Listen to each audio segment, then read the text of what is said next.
Hello friends, मैं हूं सत्येंद्र सैनी और आप देख रहे हैं यूट्यूब चैनल ऑफ वकील करो।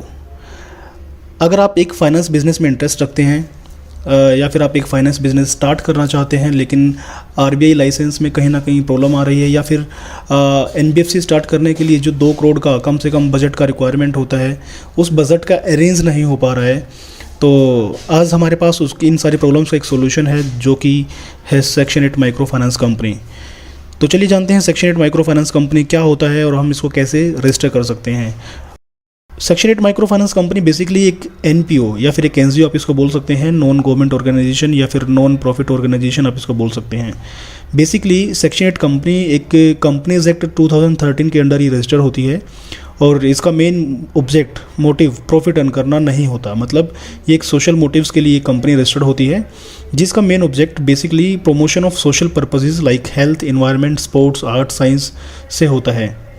मतलब जब भी हम एक सेक्शन 8 कंपनी को रजिस्टर करते हैं तो उसका जो मेन ऑब्जेक्ट है वो बेसिकली एक जो एनजीओ का ऑब्जेक्ट होता है लाइक हेल्थ को प्रमोट करना है ना, एनवायरनमेंट को प्रमोट करना, स्पोर्ट्स को प्रमोट करना, आर्ट, साइंस, कॉमर्स को प्रमोट करना, तो यही एक सेक्शन 8 का भी मेन ऑब्जेक्ट होता है जो हम सोशल मोटिव के लिए कर सकते हैं।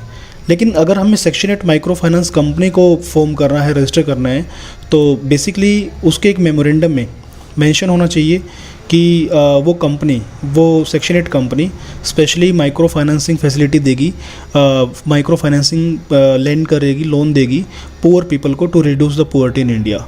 मतलब कि सेक्शन 8 कंपनी अगर हमें माइक्रो फाइनेंस में रजिस्टर करनी है तो उसके लिए हमें बेसिकली पहले कंपनी रजिस्टर करनी होगी और उस कंपनी में उस कंपनी के मेन ऑब्जेक्ट के अंदर micro financing to poor people ये वर्ड मेंशन होना चाहिए सो दैट कि ये साफ साफ क्लियर हो कि ये कंपनी माइक्रो फाइनेंस कंपनी है अंडर सेक्शन 8 जो कि रजिस्टर्ड है कंपनीज एक्ट 2013 के अकॉर्डिंग।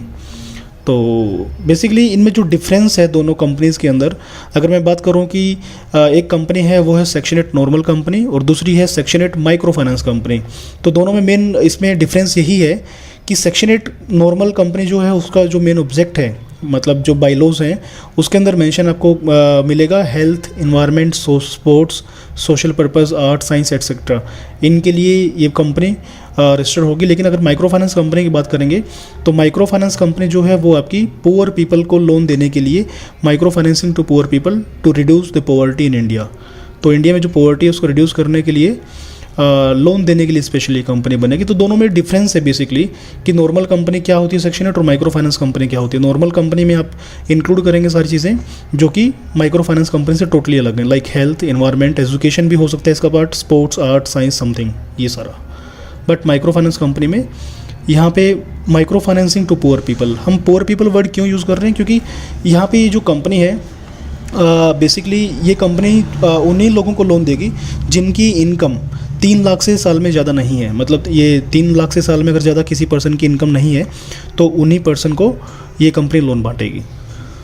चलिए आगे देखते हैं इसके लिए कि क्या इस कंपनी को आरबीआई लाइसेंस का नीड है, क्या इस कंपनी को हम रजिस्टर करेंगे तो हमें आरबीआई लाइसेंस का ज़रूरत पड़ेगा। The answer is no. Basically RBI notification number RBI DNBR 2016-17 में नोटिफिकेशन आया था, 40 नंबर नोटिफिकेशन, जिसमें साफ साफ मेंशन किया गया था कि section 8 companies and Nidhi companies को आरबीआई लाइसेंस की नीड नहीं है। मतलब वो सिर्फ एक सर्टिफिकेट ऑफ रजिस्ट्रेशन के बेस पे जो आरओसी से अपने को मिलेगा, आरओसी के सर्टिफिकेट के बेसिस पे आप इस कंपनी में काम कर सकते हैं, आप लोगों को लोन दे सकते हैं जो कि वैलिड और लीगल रहेगा। आपको आरबीआई लाइसेंस लेने की नीड नहीं है। वो क्यों नहीं है उसका रीज़न ये है कि ये कंपनी पुअर पीपल को लोन दे रही है, इसीलिए इसी वजह से ये कंपनी को आरबीआई लाइसेंस की नीड नहीं है। मतलब एग्जेम्प्टेड है। एग्जेम्प्टेड का मतलब ये होता है कि जब तक आगे आरबीआई कोई नया नोटिफिकेशन इशू नहीं कर देता है तब तक ये कंपनीज़ को आरबीआई लाइसेंस लेने की नीड नहीं रहेगी। इसके बाद देखते हैं कैसे हम इस कंपनी को रजिस्टर करें, how to register micro finance company. इसका एक सिंपल प्रोसेस है। बेसिकली ये जो कंपनी रजिस्टर्ड होती है वो आरओसी से होती है। आरओसी मतलब रजिस्ट्रार ऑफ कंपनीज, जो कि गवर्न होती है under ministry of corporate affairs, मतलब MCA, ministry of corporate affairs में ये गवर्न होती है। तो क्या क्या हमें रिक्वायरमेंट्स हैं कंपनी को रजिस्टर्ड करने का, तो सबसे पहले हमें कंपनी का नेम का रिक्वायरमेंट है। कंपनी का नेम आपको देना होगा साथ में डॉक्यूमेंट्स देने हैं 2 पर्सन के कम से कम, जो कंपनी के डायरेक्टर्स रहेंगे, लाइक उनके Aadhaar card, PAN card, photos, mobile number, email ID, latest bank statements, ये डॉक्यूमेंट्स आपको देने हैं। और ऑफिस एड्रेस प्रूफ में अगर प्रॉपर्टी रेंटेड है तो rent agreement with electricity bill आप दे सकते हैं। अगर प्रॉपर्टी सेल फोन प्रॉपर्टी है तो property papers with electricity bill आप दे सकती हैं।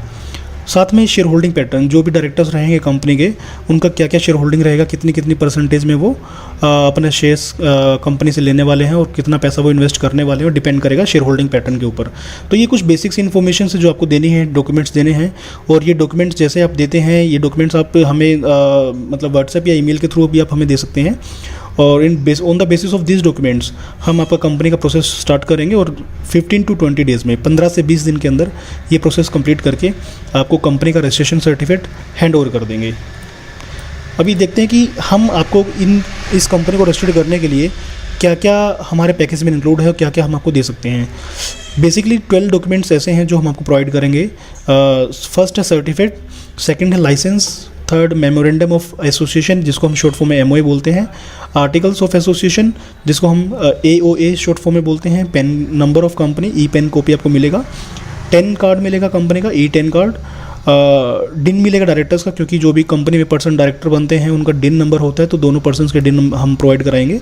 साथ में as well as simultaneously DSC digital signature certificates आपको मिलेंगे, क्योंकि मैंडेटरी डॉक्यूमेंट्स होते हैं जो कंपनी रजिस्ट्रेशन के टाइम पे यूज़ होते हैं। ESIC, EPF ये दोनों भी आपके हमारी तरफ से रहेगा इसी पैकेज में। Free bank account opening support भी इसमें रहेगा, एंड मास्टर डेटा की कॉपी भी हम इसमें आपको साथ में प्रोवाइड करेंगे। तो ये 12 डॉक्यूमेंट्स हैं जो आपको इस पैकेज में हम आपको प्रोवाइड कराएंगे। अच्छा, कुछ टॉपिक्स हैं जो हम नेक्स्ट वीडियो में डिस्कस करेंगे कि सेक्शन 8 माइक्रो फाइनेंस कंपनी में क्या GST लेविड है, मतलब GST एप्लीकेबल है या नहीं है, क्या इंटरेस्ट रेट लोन के ऊपर सेक्शन 8 कंपनीज चार्ज कर सकती हैं अपने कस्टमर से, क्या ये प्रोसेसिंग फ़ीस भी चार्ज कर सकती हैं या नहीं कर सकती हैं, या फिर कितने टाइप के लोन ये कंपनी दे सकती है। इन्हीं सारे क्वेश्चंस का जवाब हम नेक्स्ट वीडियो में आपको देने वाले हैं। तो इन सारी चीज़ों के लिए बहुत बहुत धन्यवाद। माइक्रो फाइनेंस कंपनी रजिस्टर्ड कराना है तो आप हमारे इस स्क्रीन पर दिए हुए कॉन्टैक्ट नंबर पर कॉल कर सकते हैं या फिर हमारी वेबसाइट को विजिट कर सकते हैं, that is www.vakilkaro.com। Thank you for watching us. Keep supporting.